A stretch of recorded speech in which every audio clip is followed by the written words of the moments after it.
It is just a huge honor for me today to be podcast interviewing Scott Pietrzak. Thank you so much for coming by. Thanks for having me.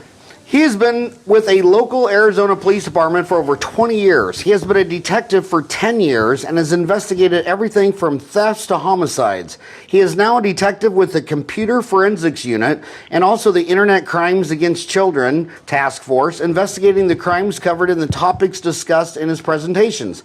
He has a Bachelor of Science in Adult and Technical Education through NAU and is also an instructor at the Police Academy. Scott was also in the military police and was a paratrooper in the U.S. Army. Well, thank you for serving. Thanks, I appreciate it. So this, when we started Tukeetown, the lawyer said we had to ask their birth date because of minors, and that's been a lot of pushback. People are saying, I want to join, but I don't want to give my birth date. Should we be asking people's birth date when they join Tukeetown? You know what? Because I think it's a family-friendly website, and it's a family-friendly, Facebook page. So yeah, it's kind of a hit or miss type thing. It's not like you're it's not like you're one of those chat apps like Kik or Facebook or something along those lines. Well, it's funny. Everybody that's said that to me on Facebook.com/Tukeetown, all I did is click their name and there's their birth date. And I don't even follow them. Like, why are you paranoid to give Tukeetown your birthday when I just found your birthday it's with right one there. click? Yeah. So is this has really been in the news lately. I mean, Facebook has been in the news. Privacy issues on the internet. This is your area of expertise. That's why I'm so glad you came on the show. Well, yeah, it's as far as Facebook goes, it has to do with them taking your information and giving their selling the information to all these corporate. All these companies, and basically finding out what your likes and dislikes are. So it's kind of what I cover, but not so much what I cover type of thing. Well, what I'm wondering is, the old saying, once the genie's out of the bottle, it's not coming back in. Is privacy dead? That's a funny issue. Through the police department, we value our privacy for obvious reasons. We don't want the people that we arrest coming back and to kind of haunt us, that type of thing. And they give us the opportunity to go through kind of this process of eliminating all of our information. It's these packets that we fill out that can pretty much take away all our information that's on the internet. But the fact of the matter is, if somebody wants to find you, they're going to find you. You can think that you've taken everything about you off the internet, but it really isn't. It's not all gone. Well, what are the issues now that the police department is dealing with as far as the internet goes? As far as the internet goes, and as far as what I'm investigating? Yeah. Well, what's a day like for you? What are the things coming across your desk? We get everything from I'm in actually two different units. I'm in the Computer Forensics Unit, and through the Computer Forensics Unit, we get basically all the electronic devices from different crimes that come across our desk, whether it be frauds, thefts, sex crimes, homicides, that type of thing. And we'll get the computers, we'll get the tablets, we'll get the phones, that kind of stuff. And our job is to extract the data off of those devices as forensically possible as we can, so we don't kind of corrupt any evidence. As far as the Internet Crimes Against Children goes, ICAC, what we do with that is we investigate most of the crime, like it says, crimes against children. We have sextortion type of things going on. We have the teens and the not so teens sexting, and pictures being shared between one another. I've never heard that word, sextortion. Sextortion. What is sextortion? Sextortion is basically, so if you have, we'll go with, because it's the most common theme, so you have a teen who kind of goes online, whether it be through a chat app on their phones, or maybe even through the computer. There's some... what's a chat app? So you have a chat app like you have like Kik. There's Snapchat, which is probably the most popular one going on right now. You also have Instagram. You can chat through those and send pictures and videos back and forth, share pictures and videos, that type of thing. So what these kids are doing is they're befriending people who they don't know, basically total strangers. And these strangers are grooming these kids to trust them, to get them to send them as much information as they possibly can, whether it be, their usernames, their passwords, passwords to emails, that type of stuff. Even as much as sending like your family's information, the online information, that type of stuff, so they can access it. So what they do is the predators are doing. The predators groom these kids and they try and get them to have romantic feelings towards them, and they will get them to send pictures or videos of themselves, naked pictures or videos of themselves. They send it to them, and once these predators get these videos or pictures, what they're doing is, hey, if you don't send me another one, I'm going to blast this picture or video that you gave me to your family, your friends, your school. I'll put it all over Instagram. I'll put it all over Facebook, that type of thing. That's where sextortion comes in. And what is the age range of these girls usually? It's usually between 14 and 16 years old. That is the common age. That's the most common. But, we're seeing, as far as our investigations go, we're seeing ages 11 years old. And we're seeing, older, 20, 21, around that age as well. Unfortunately, it's in our unit, we're seeing a lot more of the younger girls who are being sextorted this way as well.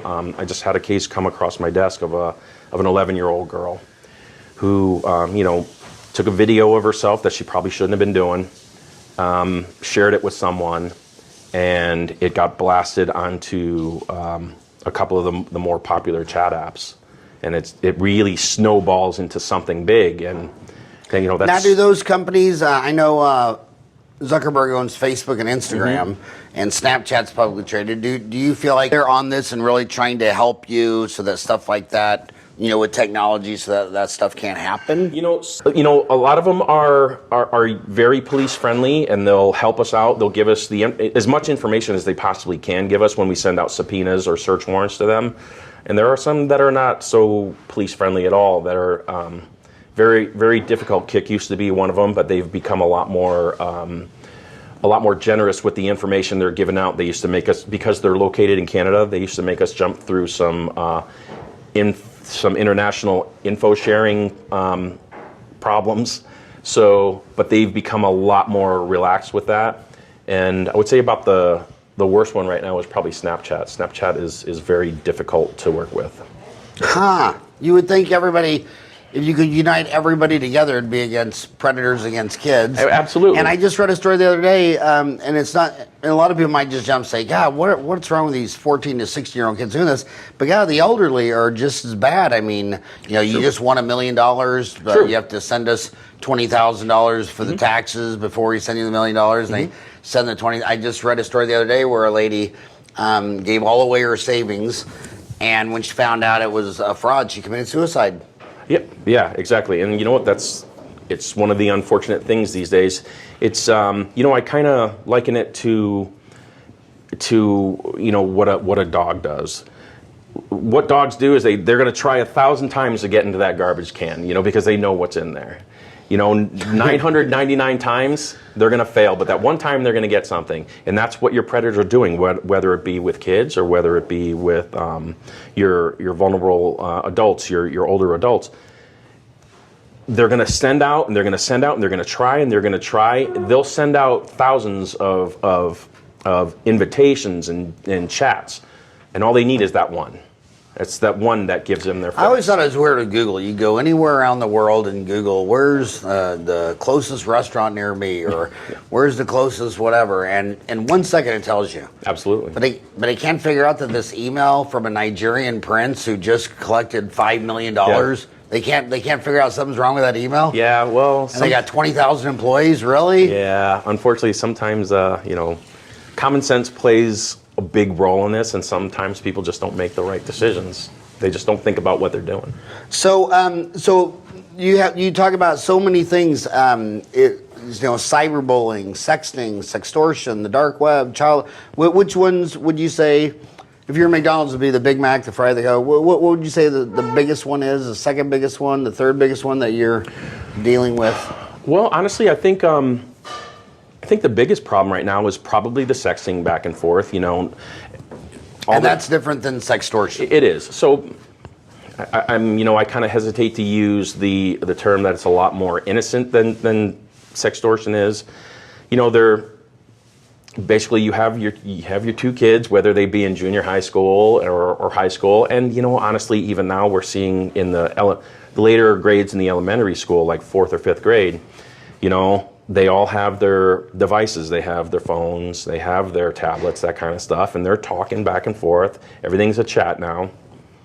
And what they're doing is they're sending the pictures back and forth, whether, of them naked, whether it be, from just the neck down or the whole body type thing. And, that's kind of the problem that we have right now, is that's what they're all doing. The problem is they think that it's a very innocent thing to do, and the problem is once these kids fall out of love, which happens a lot at those ages, the pictures are being shared, and when they get shared, they're sending them off to their friends, and the friends are sending them to friends, and it really snowballs from there. And that's where you kind of go from the sexting into the sextortion type of things, because if those pictures come into the hands of the wrong people, they can get more of what they want. Well, yeah, because to go viral, it just means if you send out to one person and they send out to one person, and that never stops, eventually the whole planet has it. Absolutely. And I think what a lot of kids don't know, though, at that age, is that, yeah, you might think that sending these pictures out to the one you love is a very innocent thing to do, but it's actually against the law in the state of Arizona. It's actually a Class 2 misdemeanor to take a picture of yourself and to naked and send it to another person. So if you took a naked picture of yourself and sent it to your wife? As far as adults go, and as long as it's consenting, it's not against the law. Oh, okay. But as far as kids go, it is against the law. So it's an age thing? It is an age thing, yeah. What's the age thing? Under 18. So anyone under 18, it's against the law to take a naked picture of themselves and send it to anybody? Send it, yes. It's a Class 2 misdemeanor. Now, where you go from there is once these... So, say the girl sends it to the guy. The kid has it. Once the boy has it, if he keeps that, or if he sends it to somebody else, then we're going into different territory right now, because, if it's a 14, 13-year-old girl who sent that picture, that's child pornography, is what it is. So now, technically, he's possessing child pornography. If he sends it out, he's distributing child pornography. And that's where we go from a Class 2 misdemeanor to a Class 2 felony. So, when they ever talk about child pornography, they never give numbers. I couldn't think more than 1% of the planet could be into that. Is it 1 out of 1,000? Is it 1 out of 10,000? Or is it actually as common as 1 out of 100? As far as the child pornography goes? Yeah, as far as adults wanting to see naked children. How rare is that? Common sense would just think that's really rare. I really wish I could tell you that it was very rare, but we don't have a shortage of cases. I can tell you that. That is so bizarre. And we hear a lot about cyberbullying. Cyberbullying is another thing that is very rampant these days. And, in my class, what I do is I go over cyberbullying quite a bit, because I don't think the kids really realize that there is such a huge difference between bullying and cyberbullying. So bullying would be in person. Exactly. Cyberbullying would be over the internet. Yeah. Okay. See, when you just have bullying, you see how this affects the victim. You can, once you see how this affects the victim, maybe the bully can empathize. When you're as far as cyberbullying goes, you can reach anywhere and do it. It's 24 hours a day, 365 days a year. You can remain anonymous doing it. You don't have to empathize with the victim because you never have to see the victim. And it can be either one person bullying, it can be a ton of people bullying through a chat group, that type of thing.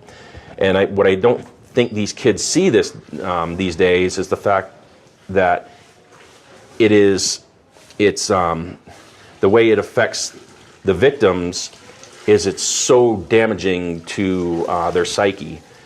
They lose all their friends because unfortunately that's just the way it is these days.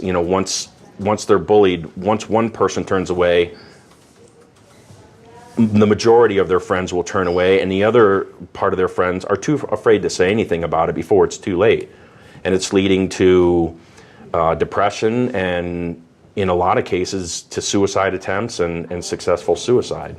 Yeah, there's been some papers posted last year that the use of social media is correlated to an increased use of depression among teens. Absolutely. It's. Do you think that's rare? Or do you think that's common? I think it's very common. I do. Unfortunately, I have an 11-year-old boy and I have an 8-year-old girl. My boy has his phone, and that's how he communicates a lot with his friends is through the phone and through gaming, that type of thing. He's always on there.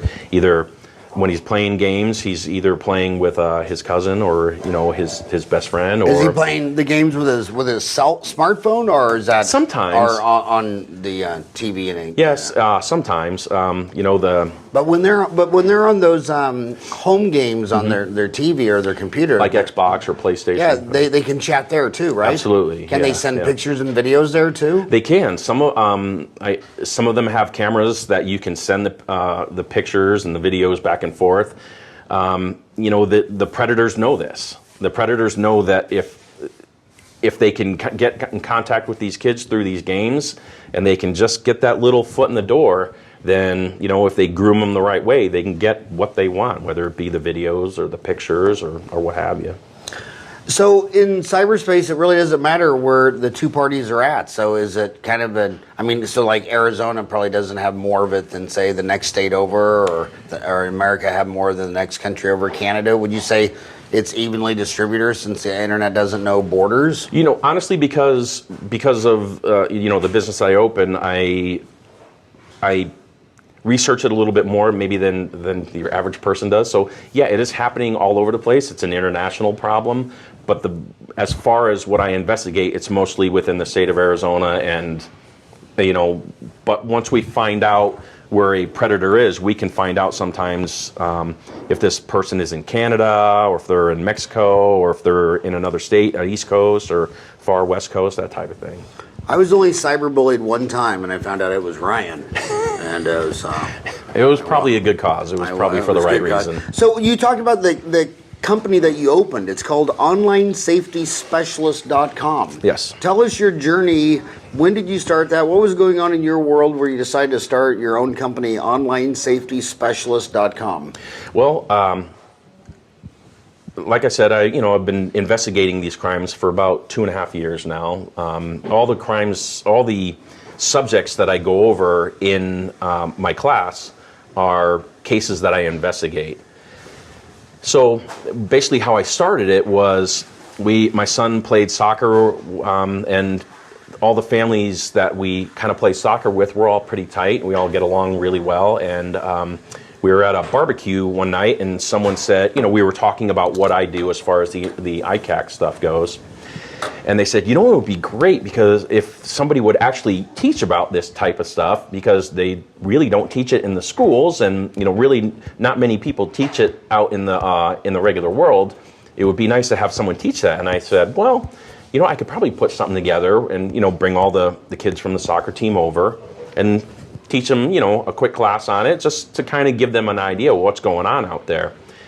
So my wife jumped on that. She was all over it, and she within a week had everybody over, and I had a PowerPoint ready, and we brought them over to our house, the families, the adults, and the kids. We probably had maybe 15 kids over, taught the class, maybe lasted about an hour, and it was eye-opening for me, because when I was sitting there looking at everyone, you have all your kids there, age ranges from, maybe 10 to 13 years old.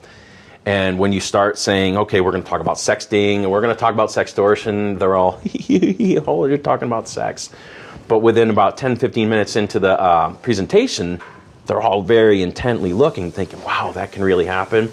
And the parents were doing the same thing. I had the kids asking questions and the parents asking questions, and it was, it really opened up a dialogue between both of them, and they were comfortable talking about it in front of each other, which, these are difficult subjects to talk about with your kids. It's not easy to go and say, hey, have you ever sent a naked picture over the phone? It's not an easy thing to go up to your kid and say that type of thing. So, so once we got done, kind of word got around about it, and we had some other friends saying, hey, I'd really like to have a class at my house, or if you have another class, let us know. And that's where the light bulb went off, and I said, you know what? This is something good. It reminds me of the Wrigley Spearmint Gum Store, because he was a baking soda salesman. Mm-hmm. And he learned this gimmick that if you bought something, you offered a piece of gum, it really increased sales. Then he realized, why am I selling baking soda? I'm going to switch to gum. Yeah, everyone was coming for the gum. Yeah, so he dropped that. But yeah, I couldn't imagine Desert Vista and Mountain Point, the two high schools in Ahwatukee, allowing someone to come in and talk about sex or sexting. Or, I went to Catholic school from first grade to the end of college. We never even had sex ed, and let alone the middle schools, because it sounds like this needs not just be in the high schools, but it needs to be in the middle schools. How many middle schools do we have in Ahwatukee? We have many. What is it, Ryan? Like 8? I couldn't imagine Mountain Point and Desert Vista talking about this subject, let alone the middle schools, because at what age do you think these kids need to learn? I kind of geared mine towards junior high school and above. And what's the youngest in junior high? Junior high school, you have, so that's like Akimal and those schools, that's the middle 7, schools. 8, 9? So that's 6th, 7th, and 8th grade. Okay, 6th, and then 7th, you and go 8th. from 9th to 12th in the high schools. But honestly... So how old are you, Ryan, in the 6th grade? 11, 12 years old. 11, 12 years old. 11, 12 years old? So it sounds like you already have seen victims that were 11 to 12. I absolutely What's the youngest have. victim you've seen? The youngest victim I've dealt with so far is an 11-year-old female. So it needs to be in all the middle schools, your program? Absolutely. So what I would like to be the fly on the wall of you presenting to the principal at a middle school in Ahwatukee about presenting this program. Are they open to it, or is this just They are. They're all very interested in it, and I've talked to a couple of the parent-teacher organizations about it, and gone and kind of given my spiel to them, and they're very interested about it. I know that they did, that Kyrene did bring in another company to go over this. It was more about online addiction. Okay. And I talked to a couple of the parents and a couple of kids who actually attended this class, and they said that, and I don't want to put this other company down because I don't know much about them, but what I did hear is that it was geared more towards like elementary school kids, and it was very, very juvenile. The kids who were in middle school said, we already knew this stuff. This was nothing new. It was kind of a waste of their time. But again, I can't say that knowing. The conservatives always say the argument, this should be taught at home. But as a 55-year-old man, my dad passed away still without giving me that sex talk. And mom's 80, and I'm not betting. I'm not holding my breath. Yeah. So the bottom line is, I understand the keep it private, the family, all that stuff. But as a society, the public has to step in when there's a family failure. Absolutely, I wholeheartedly agree. And I think what when I kind of pitched this towards the parent-teacher organizations, they were talking about doing this as an after-school thing, And I said to them, I said, what, as a businessman, would I like to have a big crowd and make a lot of money off it? Of course. But I think you get so much more out of it if you keep it to like maybe 50 people or less, because if you get too many people there, you're going to get, kids and parents are less apt to raise their hand and say, hey, this happened to me, hey, this happened to me. When you get the smaller groups, they're more apt to feel a little more comfortable, a little more social, and they're more apt to open up about it instead of being in this huge crowd. I've seen that I've been a dentist 30 years. When you go to a study club, there's 5 dentists. They'll all bring cases, they'll all share, and they'll all ask questions about anything that went wrong. As soon as it gets just from 5 to 10, they all sit there like they're in a classroom. Yeah. Does anybody have any questions? No. Exactly. So there's something, maybe 5 is closer to the size of a family. Yeah. Maybe 10 is more the size of, starting in kindergarten. I don't know. We offer 2 things. We offer a class, and I'll plug, you had Tammy Rolls here from the Hub Fitness.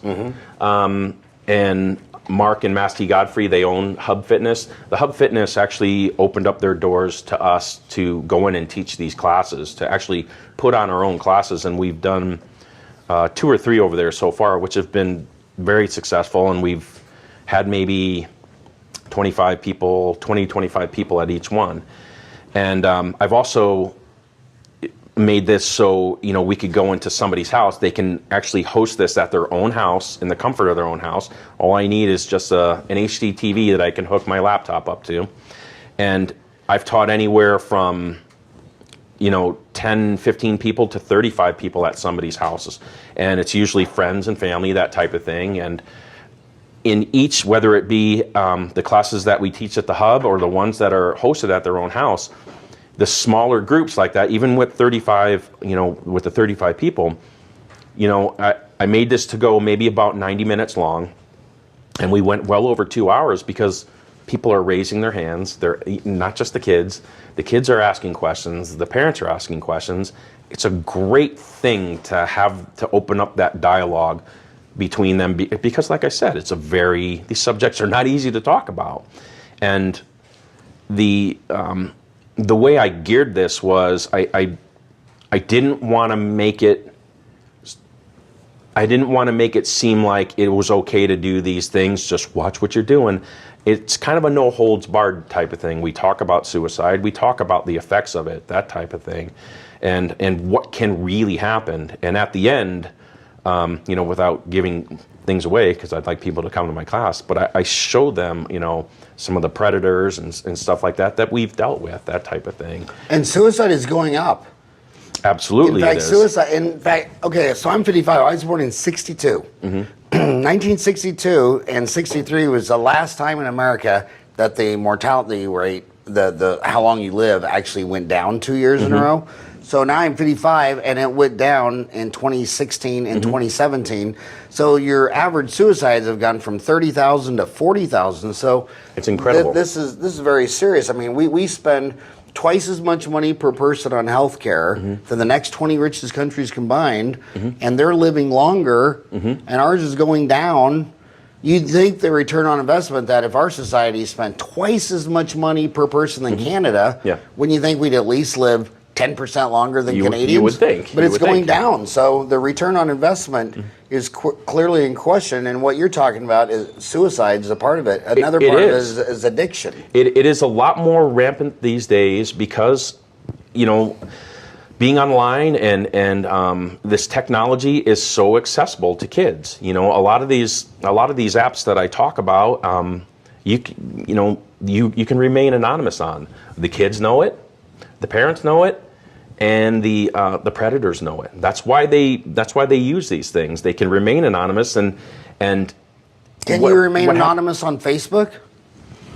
I think Facebook is a little bit more. You can open up, fake or phantom profiles on there, but it's a lot more easy to find out what their IP address is, that type of thing, and once you find. it's easier to find out through Facebook what their IP address is and locate where people You know what are. is a real, when you talk about online addiction or online gaming and all these things like that, is the real eye-opener for our family was when one day I tried to take the iPad away from my 2-year-old granddaughter. I had her luck. lifted up by the arm and she was still holding it. And I'm like, holy moly. I mean, she was like, she thought she was going to give up her lifeline. I know. That if she dropped that iPad, she was going to blow up or something. It's crazy. I know the kids these days. It's an extremely addictive product, isn't it? Absolutely, it is. Absolutely. You know, it's become the new babysitter. You know, if you know you want you're doing something in the house, you want a little bit of privacy. You know, while you're either cleaning up or doing whatever it is you need to do, just hand them the iPad or your phone or something like that. There's Cartoon Network on there. There's you can watch TV on there. That they can play their games on there. You know, there's the kids are playing with these devices from 2 years all the way up, and you know, by the time they get to be 7, 8, 9 years old, you know, around the age of my daughter right now, they know where to go on there to get what they want. You know, whether it be you know, the games or they're a lot more. I know my older granddaughter was 5, and I'm just blown away at what she can figure out on the remote control and the TV and the computer. And I'm like, okay, I'm 55 and I don't even know what you're doing. I know. And you're 5. I know. It's kind of because they start fearless. I think older people. I remember my dad, and the boys, both of their grandparents. The men were just like they didn't even want to touch that computer. Yeah. But I think a child is fearless. Absolutely, yeah. Yeah, and a lot of parents say these days that whenever they have a problem with their computer, they go to their kids. Yeah. Because the kids know what to do now. They're so much more tech savvy than we ever were. Ryan just said that about Uber today. I said, you know, someday you got to teach me about Uber. He says, Dad, you have it on your app. I got it all set up. He said, just quit being afraid of it. Just try it one time. It's like I'm too old to even just try Uber one time. But so it's so is online gaming? I read one thing that actually time spent on your smartphone, that gaming was #1. Have you heard that, or as far as hours spent? I would tend to believe that that's most likely true, because that's what the kids either texting back and forth or they're on there gaming, that type of thing. You know, that's the gaming. When I was a kid, you played Nintendo, whether it be, you know, Mario Brothers, Nintendo 64. Yeah, or Contra, or you know, Mike Tyson's Punch Out, something fun like that. Zelda, one of my favorites. You know, you played something like that, but you played by yourself. You know, you were on there, or you played with somebody who was right next to you, and if it was a two-player type of thing. These days, these kids get on there and they're playing these games. These games are meant to be played in the cyber world, where you're playing with 2 people, you're playing with 10, 100, sometimes 1,000 people. You know, some of these games like Call of Duty or Battlefield, those games, there are so many people on there, and you know, a lot of these games are set where you can automatically get on there and just start chatting with people you don't know, that type of thing. So you know, there's the game right now is Fortnite. Everybody's playing Fortnite out there. What is Fortnite? But it's spelled Fortnite. Yeah. Not night as in So N-I-G-G. what Fortnite is, it's basically an online thing. You're in an open world type of thing. You play against 99 other people, so it's 100 people. And basically what it is, are you familiar with the movie franchise Hunger Games? Where they go in and the last person standing wins, type of thing. Well, that's exactly what this is. Fortnite is basically Hunger Games in a video game. You go in there, you hide from people, you find different weapons, you find different armaments, whatever have you, and the last person standing wins. It is huge right now. I mean, you have your NFL players, your NBA players who are all playing this game, which makes it even more popular to the kids. And not only are they playing it on Xbox and PlayStation, they're playing it on the phones as well. Ryan, have you played that one? No, but I keep on hearing people talk about it on Reddit. Yeah, on Reddit, there's always jokes about Fortnite. It's viral right now. People talking about it. So. The other one. But you know why I don't play video games? because I realized I had a huge flaw. We bought Nintendo 64, and what was that game? Super Mario Bros. Super Mario Bros. And you got 120 stars. So I came home night after work, lined up all four of my boys, and we started playing. The littlest one was too small; he just watched. And next thing I knew, every night I came home from work for 2 hours, and like 3 or 4 hours a day on Saturday and Sunday. It took me 6 months. To get my 120 stars, or 120 stars. Yeah. When I got my last star, Zelda, come on. When I got my last star, I said, I don't even know what happened. I just spent all my last half year of free time. I'm never doing this again. Yeah. And when someone ever said you should do this or join this game, I'm like, dude. Last time I bought a game, it cost me a half a year of free time. Yeah, I'm right there with. I played Fallout. I played Fallout 4, and I played. What was it? Skyrim. Those are my types of games, but you don't play those against other people. Or it's just kind of like an open world type thing. Yeah, it's a very. So, I get to. That's how I decompress. That's how I just drone and play.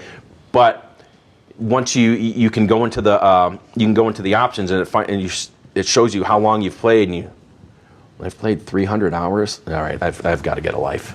Yeah. So what does this presentation cost? If someone's listening to you and they say, I want you to come to my house or my company or my school or whatever, what does that cost? So when we have the classes over at the hub, it's $10 a person. And tell them where the hub is. The hub is, I don't know the exact address on it. All the spokes lead to the hub. So just find the rim. Grab a spoke. The Hub Fitness, just look it up on Facebook, Hub Fitness, HUB Fitness.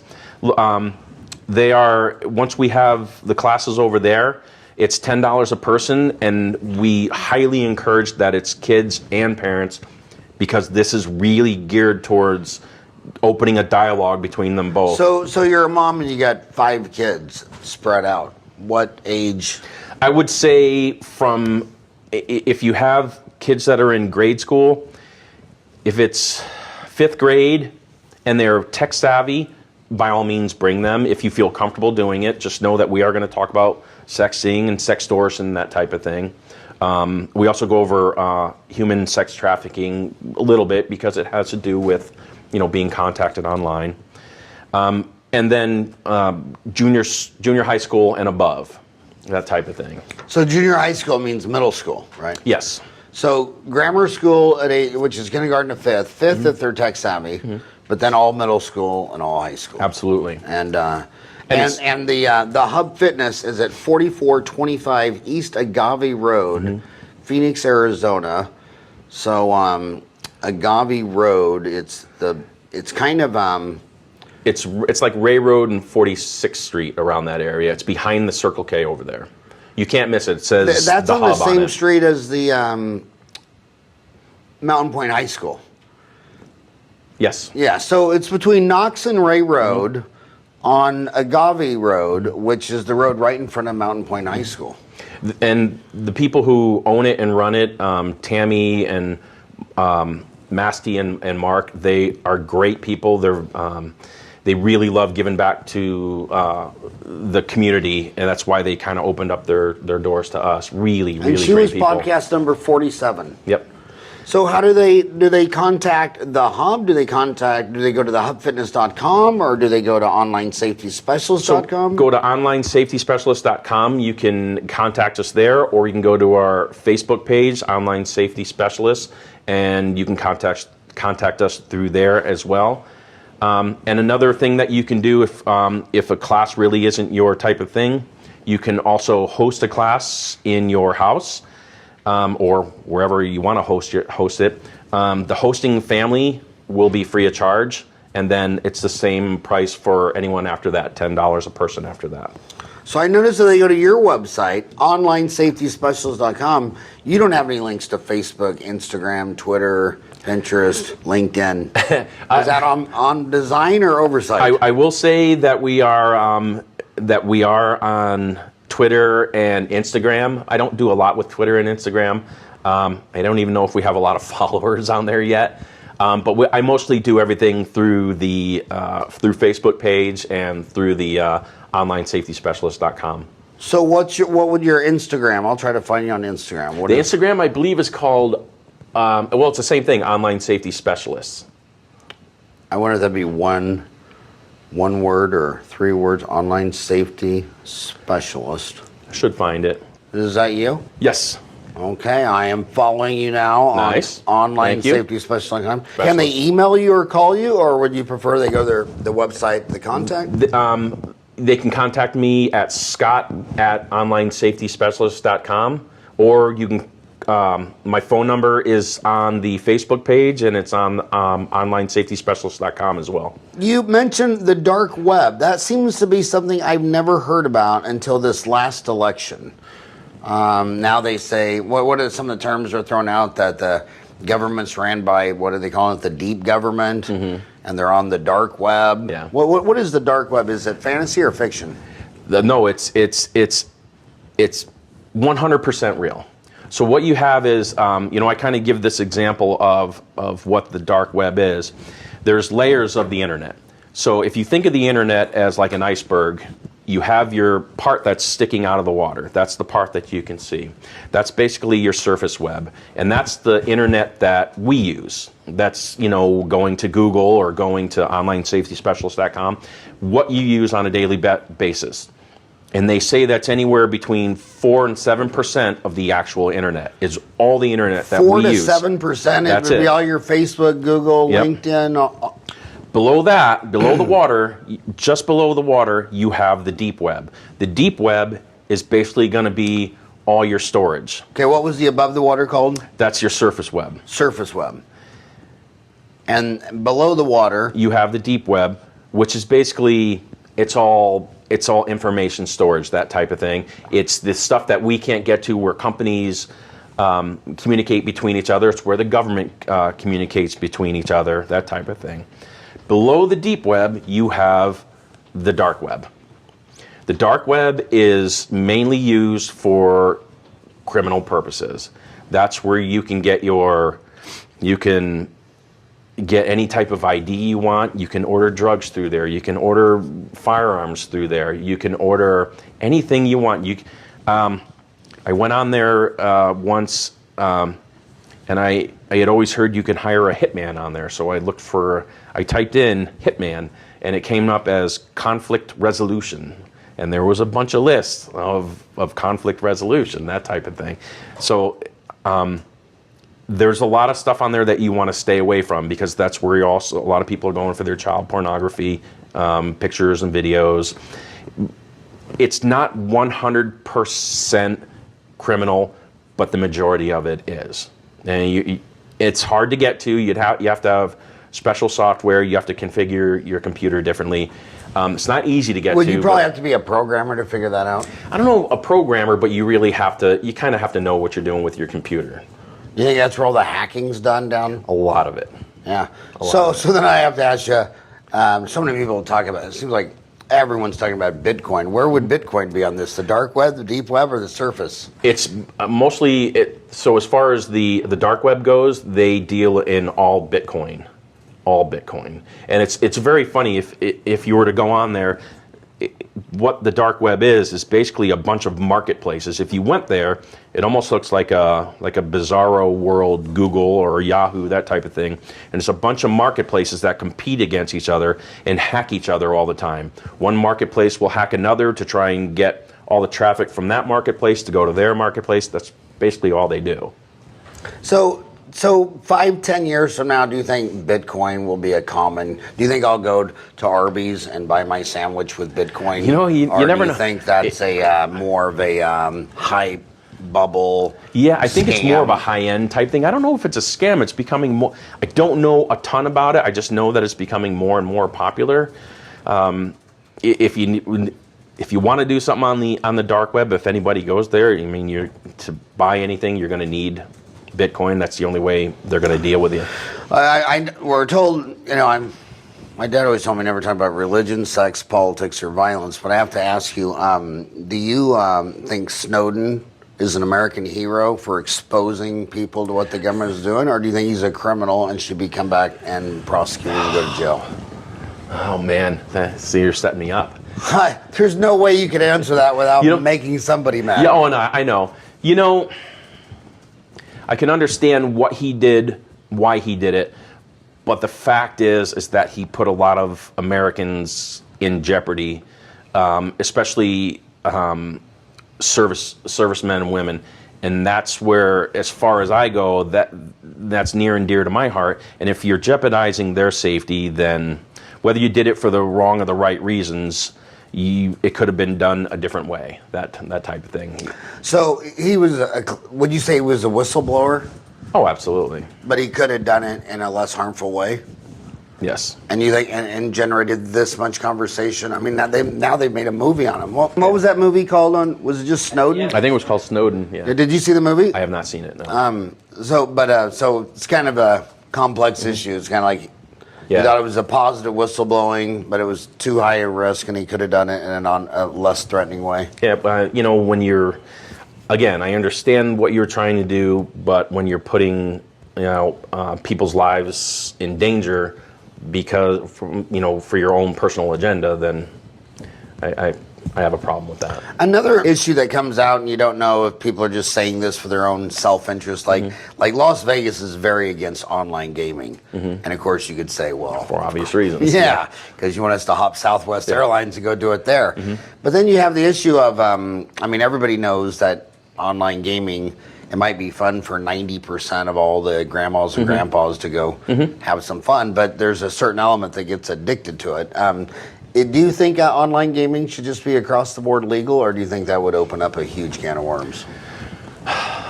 Because you deal with internet addiction. Yeah, somewhat. Yeah, a different addiction, but yeah, you got to know what you're getting yourself into. That type of thing.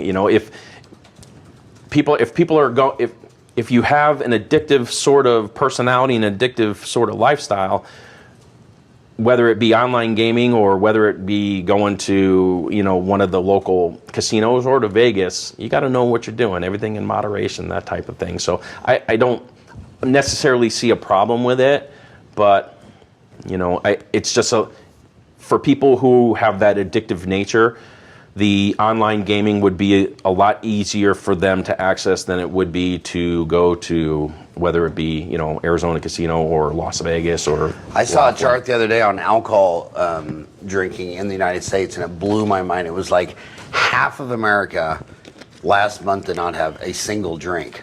But the top 10% drank like 75% of all the alcohol. So you see this chart where the first half's nothing, then there's like one drink a week and 2 and 4, and then you get to the top and the line is 77 beers long, and you're like, and so that's the way it kind of probably is with gambling too, and absolutely, so many of these things. Absolutely. So you either some people say everybody is an addict, they just do it differently. True. Yeah. I mean, some people say I would never drink or smoke and all that, but they run like 5 miles every morning, 7 days a week. And what I've seen with some of my friends is they'll have an injury. Yeah. Like they'll sprain their ankle. The doctor says, you cannot run for 6 weeks. And then they break it because 3 weeks later, they had to go run on it. They had to go run on a broken ankle. And you're like, okay, dude, I think you're addicted to running. They're like, how could you be addicted to running? I go, well, when you're running on a sprained ankle, when your MD, DO told you not to do it. Exactly. Humans are complicated, aren't they? Just a bit. Have you ever seen human sex trafficking in Ahwatukee? As far as Ahwatukee goes, it's all over the state. It's all over the United States. Absolutely. And it's an issue right here in Arizona? Absolutely, it is. So what you have with the online sex trafficking, you have your pimps who are going online, and they are. What they're doing is they're trafficking these girls through, it used to be Backpage and it used to be Craigslist, but just recently, within the past month and a half, Backpage has been taken down, where they were putting most of their listings. And as far as Craigslist goes, all of Craigslist was taken down for a little bit, but then it's come back up, but they no longer have the personals section in there. Because their personal, first it was just Craigslist with a personal section that had a lot of what do you call it? Prostitution. So then they got in trouble. So their first deal was to spin that off and called it Backpage, right? No, I think Backpage and Craigslist are two different entities. I thought Backpage was the personal section of Craigslist spun off, but that no, I don't believe so. Okay, no. so I'm wrong on that.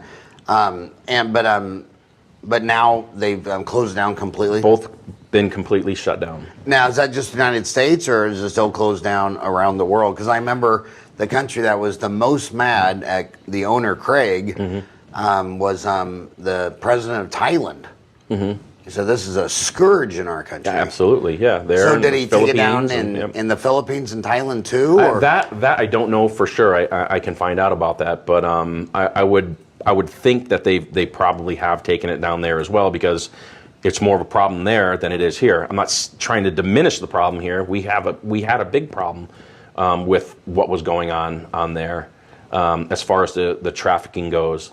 But in those countries, it's a lot more rampant. So when was Craigslist and Backpage shut down here? Within the past month or two. So do you think that's a good thing? I do. As far as Craigslist was started for a great reason. It's no different from Ahwatukee buy sell trade type of thing. It's just a lot bigger, that type of thing. It's made for the right reason, but there were people on there who started using for absolutely the wrong reason, and that's what ends up. What's amazing is when we started Tukeetown, we have a classified ad section, because I thought, I would, this sounds so bad, but I would trust a classified ad to go buy a bicycle from somebody in Ahwatukee. But if I had to drive an hour and a half to the other side of town, I might start wondering, I'm not even familiar with this part of town, but I don't know, I just seem more trustful to buy an old mountain bike from somebody in Mountain Point. Well, sure, because we live in this community, we're a lot more comfortable with our surroundings. I don't think anybody's any different. I think if somebody who was on the other side of the town, they had to come over here, they would be a little bit more hesitant as well. I think it's just the comfort level. Yeah. But I noticed that is the most successful place on Tukeetown was the classifieds. That gets the most traffic of all. Gosh, we covered so many things. That was the fastest hour on earth. Was there any question I wasn't smart enough to ask, or we didn't cover? Let's see.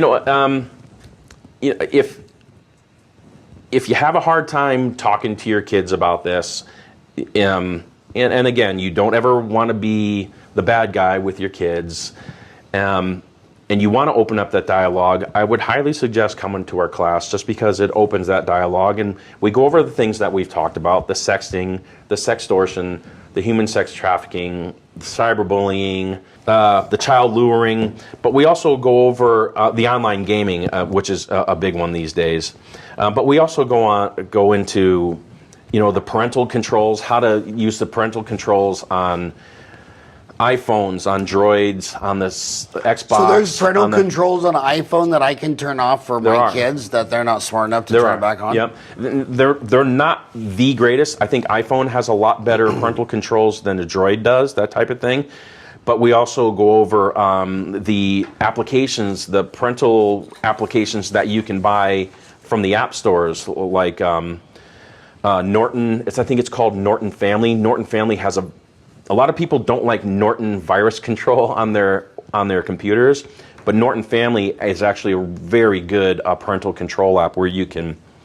And I'm not being paid by them or anything along those lines. It's just I'm just going off of the top apps. You can control what they're watching, how long they're on. You can see how long they're on, who they're chatting with, what they're typing, that type of thing. There's Net Nanny. There's a bunch of others. We go over that. We also go over the parental controls for the Xbox, how to set those, and for the PlayStation as well. We also go over what these chat apps look like. I have a quiz in there for just the chat app icons that really people like. Yeah, I didn't recognize any of them on your website. Yeah, there's a ton, and there are literally thousands of these. And we also go over. I also have a quiz on there where we go over kids chat lingo, that type of thing, and that's another one of those eye-opening things. I must be a loser because I don't see the Wall Street Journal app or the Bloomberg app. So I guess they're not part of the problem. No, I think you're going to be good. If you're on there, you're good. You're going to be good on the Bloomberg channel. Everything I seem to read and listen to is that Apple and their CEO Tim Cook and the iPhone takes this privacy and everything far more serious than any other company. They do. And in fact, he did something very rare in Silicon Valley that they asked him, they say, what do you think Mark Zuckerberg should do at Facebook? And his response was, I would have never got myself in that situation. which everybody else took. Was like, whoa, that was below the belt. And you didn't hear a word from Sergeant Bren and Larry Page of Google. So that makes me think that Google's thinking we're not throwing rocks in a glass house. Yeah, we're having some. But it sounds like the only reason I brought that up because it sounds like you just said that the iPhone was better than a Droid.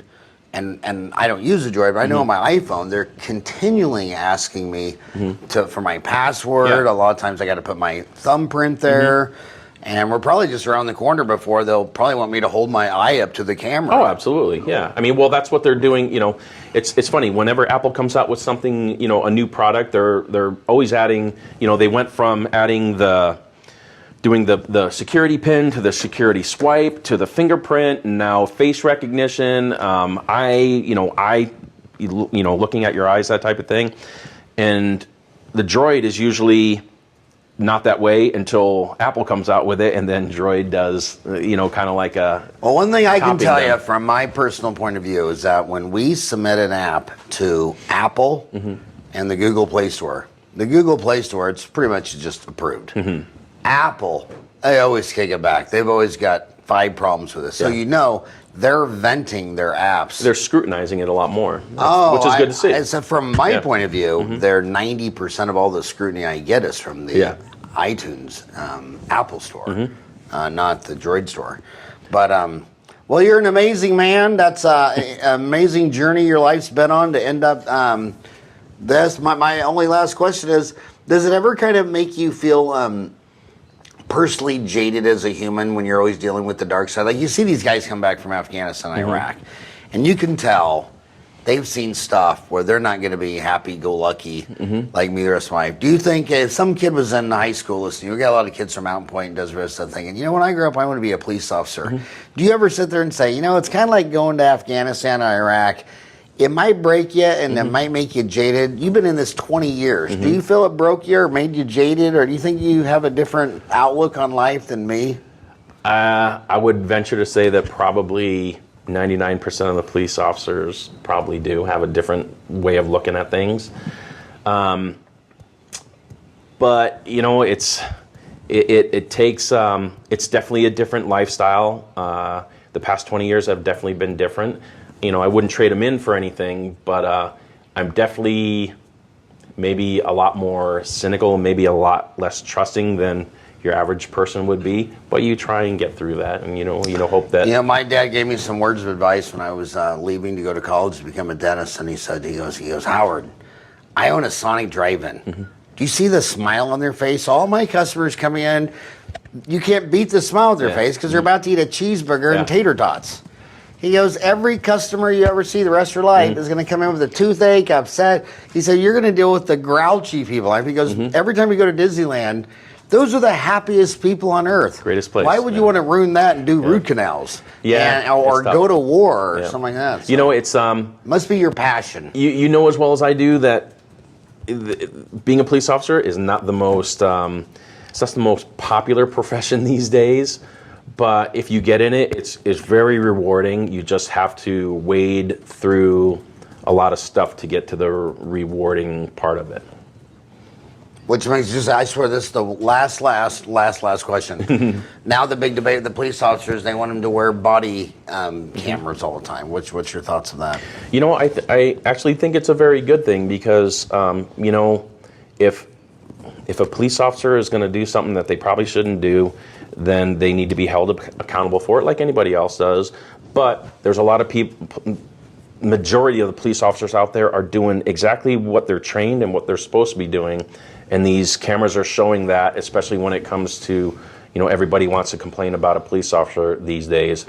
The video is showing that the police officer did do the right thing, and maybe these people just didn't see it the right way. I watch these videos, and I think of all my friends, mainly like 5 dentists. And I think if someone was doing that to me or my 5 friends, we all 5 would punch them. And half of these people said, I can't believe that police officer, punched that person. It's like, will you please wind back the tape? I mean, that one case where they shot a car where a guy drove down the street, flipped it around, and came back at him to run over him. And now you're the bad guy because you shot at him? I mean, if I would have had a rocket-propelled grenade, I would have blown it up. I mean, Yeah. it's like, God, just rewind the tape and ask yourself. I mean, some people get so bent out of shape when a coworker or a customer or a patient says something. And here's a guy trying to run you over in a car or punched you in the face and slapping you and calling you every name. Yeah. And your buddies are saying, I can't believe you did that. It's like, dude, you would do that. Yeah. You would do that. You know, What they say, don't judge, the Indians said, don't judge a man till you walked a mile in their moccasins. Exactly. Yeah. I wholeheartedly agree with that. That's why I always try, when I'm out on a walk or whenever a police car drives by, I always try to wave or thumbs up because I We figure appreciate it, believe I me. figure the other 10 guys are flipping them off, so I'm trying to. That happens too. Yeah. Happens too. Well, I hey, bet. thank you so much. It's a Saturday. It's your day off, you. and you come over to my house. It's to been my talk to pleasure. my Tukey townies. Thank you. Thank you so much. Thank you so much. I appreciate it.